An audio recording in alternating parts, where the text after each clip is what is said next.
hello खुलुमबाय बेनिसिमबो welcome back to द channel राजा खुंगुर यूट्यूब चैनलाव नोंथांमोनखौ बयखौबो बरायबाय आसा खालामो नोंथांमोना बयबो इसोरनि अननायाव मोजाङैनो दं आंबो इसोरनि अननायाव मोजाङैनो दं दा दिनैनि गोदान भिडिअ आं नोंथांमोननो जानाखि जोंनि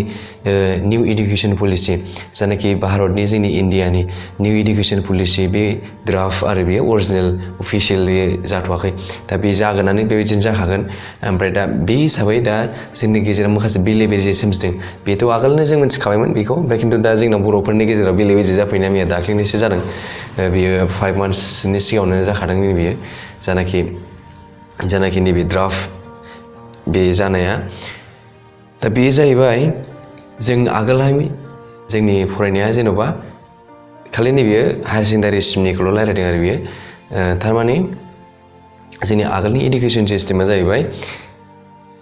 मेट्रिक दङमोन ओमफ्राय दा बे मेट्रिक थानाय नंला खेबसेनो बे हायार सेकेन्डारिसिम जाहैसिगोन आरो बे ज' खोथाया जाहैबाय मा 9, 10, 11, 12 बे मोनसे लेभेलावनो थाहैसिगोन हायार सेकेन्डारि लेभेलाव आं बेखौ दा नोंथांमोननो डिटेल्स खिन्थानोसै दा बेयो जाहैबाय गोदान स्टेज बे आगोलनाथ' जोंनियाव एलपि एमइ हाई स्कुल थाया होनबा बेबायदि ओमफ्राय एबारनिया जाहैबाय मा foundation stage preparatory stage middle stage आरो सेकेन्डारि स्टेज मोनब्रै ओमफ्राय दाना बे फाउन्डेसन स्टेजआ जाहैबाय 3 to 8 इयार्सनिफ्राय बे जाहैबाय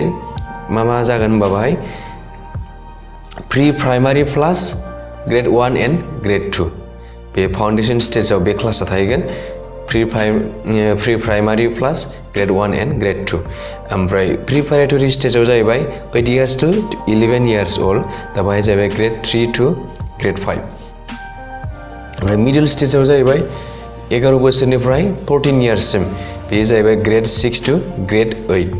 ओमफ्राय दाना लास्ट मोनसेया जाहैबाय मा सेकेन्डारि स्टेजआ जाहैबाय 14 इयार्स to 18 इयार्स ओल्ड दा बेयो जाहैबाय ग्रेड 9 to ग्रेड 12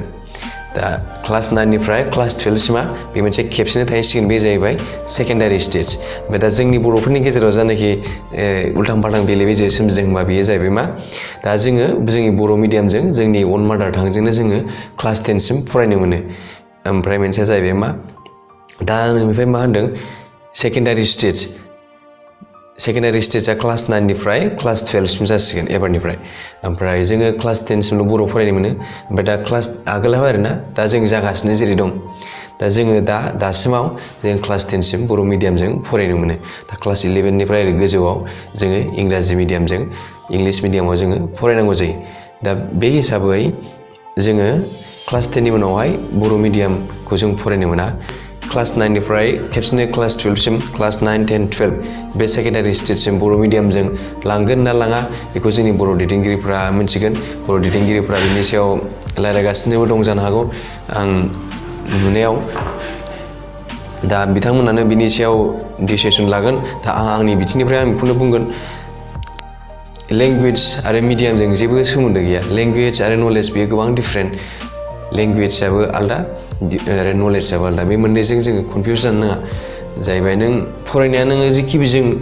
जों इंलिसबाबो गुबुन जाथिनिबाबो जोंनि बर'बाबो जोङो इडुकेसनखौ लानो हायो दा मोनसे खोथाया जाहैबाय मा जों बर' बिमा रावजों फरायबा साबसिन रोंनो हायो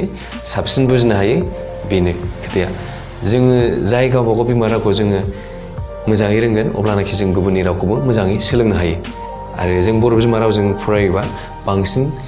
बुजिनो हायो बेनो आरो खोथाया ओमफ्राय आरो जानाखि बे ड्राफ्टआव माखासे खोथा बुंनाय दं बेफोरो जाहैबाय आं इम्परटेन्टफोरखौल' बुंनोसै बाहाय माने मोनसे खोथा बुंनाय दं बेखौ आं एसे मोजां नायनाय जादों आरो it aims to protect and promote our culture through the study classical languages मादार टांस एन्ड रिजनेल लेंगुवेजेस दा बाहाय जोंनि गावबागाव बिमा रावफोरखौ प्रटेक्ट खालामनायजों लोगोसे बिनि कालचारखौ प्रमोट खालामनायजों लोगोसे बाहाय बिदिनो खोथा बुंनाय दं आरोना दा बेफोरो मारै जागोन उनावसो मिथिसिगोन दा जोंनि गेजेराव मा जादों प्रब्लेमा मा क्लास 8 निसिमल' जोंनि बर' मिडियामा जासिगोन होननाय दा बेखौ लानानै जोंनि बर'फोरनि गेजेराव गुलुं गुजुं सोमजिदों दा बेयो हयथ' फाइनाल डिसिसन जाथ'वाखै नोंथांमोन दा 9 निफ्राय क्लास 12 सिमखौ बिथांमोना बर' मिडियामजों लाङो ना इंलिश मिडियामजों लाङो दा बेखौ जोंनि बर' लिडारफोरा सानै हयै खामानि मावगोन होननानै आं मिजिंथिबाय जाहाथे इयुनाव जों बर' फिसाफोरा खस्थ' मोनहैनो गोनां जाया दा बाहाय हयथ' सोरबा गार्जेन बिथांमोना नायदोंब्ला नोंथांमोना उलुं गुजुं जानो हागौ दा खोथाया जाहैबाय मा जोङो बर' बिजोंजों फरायनानैबाबो जोङो गोजौ थाखोसिम फरायलांनो हायो नोङो पोस्ट ग्रेजुएसन खालामनो हायो नोङो PhD खालामजोबनो हायो नों जेबो टेनसन लानांगौनि खोथा गैया जों बर' बिजों फरायनानैबाबो जोङो गोजौ थाखोसिम मोजाङै फरायलांनो हायो दा खोथाया जाहैबाय मा मोनसेया जोङो बर' बिजोंखौ जोंथ' आगोलजों क्लास 10 सिमल' फरायनो दासिमाव दा क्लास 10 नि उनावहाय जों इंलिस मिडियामजों फरायनांगौ जाखायो दा बे हिसाबै क्लास 10 नि उनावहाय मेट्रिक पास जानायनि उनावहाय जायनाखि फार्स्ट HS फार्स्ट इयाराव एसे दिगदार जाहैयो आरो जायनाखि बर' बेकग्राउन्डनिफ्राय फैनाय बड' मिडियाम बेकग्राउन्डनिफ्राय फैनाय एसेल' दिगदार जाहैयो बुजिहैनो थाखाय थारमाने इंलिस मिडियामाव डाइरेक्ट बारस्लायहैनाय जायो दा बे हिसाबै जोंनि बर' मिडियामनिफ्राय फैनाय मानसिफ्रा एसे खस्थ' मोनहैयो दा उनावहाय लासै लासैनो एडजास्ट जालाङो ओमफ्राय बेखौ जेबो टेनसन लानाङा उनावहाय लासै लासै मोजाङै एडजास्ट जालांहैजोबखायो जेबो गिनांगौ खोथा गैया ओमफ्राय दा मोनसेल' बड' मिडियामजों फैनाय स्टुडेन्टसफ्रा जोङो उइकनेसा मोनसे जाहैयो बेयो जाहैबाय जोंनि इंलिस रायलायनाया एसे उइक जाहैयो मोजां जाहैजोबा ओमफ्राय दा बेखौ आं बुंनो सानो जायनाखि जोंनि बड' मिडियाम स्कुलफोराव दा बेखौ इंराजि रायलायनायनि माखासे मोनसे सुबिदा इनभारमेन्ट लाबोनांगोन आरो जाहाथे जोङो बर'खौबो मोजाङै फरायलांनो हायो आरो इंराजिखौबो मोजाङै रायलायनो हानाय मोनसे इनभारमेन्ट लाबोनांगोन होमबासो जोंनि बर' रावजोंबो जों फरायलांनानैबो जाहाथे उनावहाय दावखोलांनायाव जाहाथे जों खस्थ' मोनहैया आरो दा बड' मिडियामजों जाय फरायलांनाय बियो क्लास 11, 12आवथ' बिराद खस्थ' मोनहैखायो ओमफ्राय उनावहाय लासै लासै एडजास्ट जाहैलाङो दा बै खस्थ' मोनहैनायखौ जोङो बै सिगाङाव फरायबोनाय टाइमावनो जाहाथे इंलिसखौ जेन'बा मोनसे कमिउनिकेटिभ इंलिस मोनसे जेन'बा फरायनायनि मा होनोमोनलाय रायलायनायनि मोनसे जोङो क्लास सोसनफानानै जों इंराजिखौ मोजाङै सोलोंनो हायो दा आं आसा खालामबाय जोंनि गेजेराव गुलुं गुजुङा जाहाथे फैया जोंनि बर'नि दैदेनगिरिफोरा जाहाथे क्लास 9 आरो क्लास 12 सिमनि गेजेराव जानाखि बर' बिजोंजोंनो लांगोन ना इंराजि बिजोंजोंनो लांगोन बेखौ आङो बर' दैदेनगिरिफोरनिफ्राय आसा थाबाय नोंथांमोना जायखौ फिक्स खालामगोन बेयो जाहाथे जोंनि बर'फोरनि गेजेराव गुलुं गुजुं जाया आरो उन जोलैनि थाखाय खस्थ' मोनहैया बेखौ सानै हयै नायनानै दैदेनगिरि बिथांमोना खामानिखौ मावगोन होननानै आङो मिजिंथिबाय दा आङो बेखौनो बुंनो सानदों जोङो रावा मोनसे खालि मोनसे बिजों बेयो मिडिया सोरबा जुदि इंराजि गोरोंबानो बेनाव बिराद टेलेन्ट दं बिराद नलेज दं बे खोथा नङा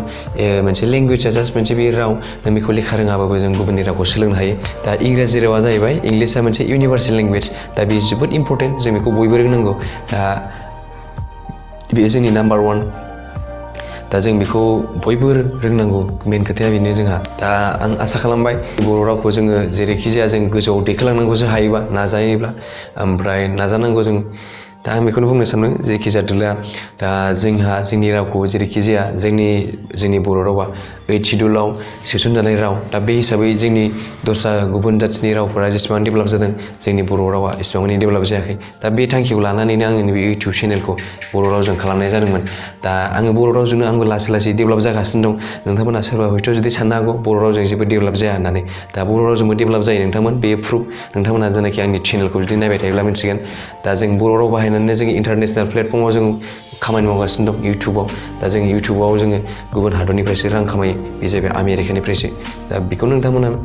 साननानै नायनो हागोन बर' राव बाहायनानैबाबो सासे बर' फिसाया आमेरिकानिफ्राय रां खामायदों होननानै दा बे आंल' नङा गुबुन बर' इउटुबारफोर ओंखारगासिनो दं गावबागाव रावखौ जोङो डेभेलपसो खालामनानै लानो हानांगौ गावबागाव मोनसे माखौ जोंनि हारिनि गांनाय उखैनाया रावावबो ओंखारजोबो मोनसे रावाव बाय नोंनि कालचार नोंनि ससियेल माखासे नोंनि धोरोमारि नोंनि जारिमिन गासिबो रावा बेरखांजोबो नों इंलिसाव नों बर'नि अबेबा सोदोबफोरखौ नों इंलिसाव ट्रेन्सलेट खालामजोबनो हानाय नङा होमबा नों सानना नायदो दा जोंनि रावाव गोबां जोंनि सिङाव माखासे बेरखांनाय थाखांजोबो हारिनि सिङाव मा जादों मा जाया बेयो दा बेखौनो आं गुदु गुला बुंनो सानासै आङो खालि बेखौनो लुबैयो आरो जोंनि बर'फोरनि गेजेराव जाहाथे जोंनि बर'नि दैदेनगिरिफोरा बिथांमोना जाहाथे जानाखि क्लास 9 निफ्राय क्लास 12 सिम दा मोनसे गोदान इडुकेसन पलिसियाव जोंनि बर' रावखौनो लागोन ना इंराजि रावखौ लागोन दा बेखिनियाव आङो नोंथांमोनखौ मोजाङै डिसिसन लानो थाखाय आङो आर'ज गाबबाय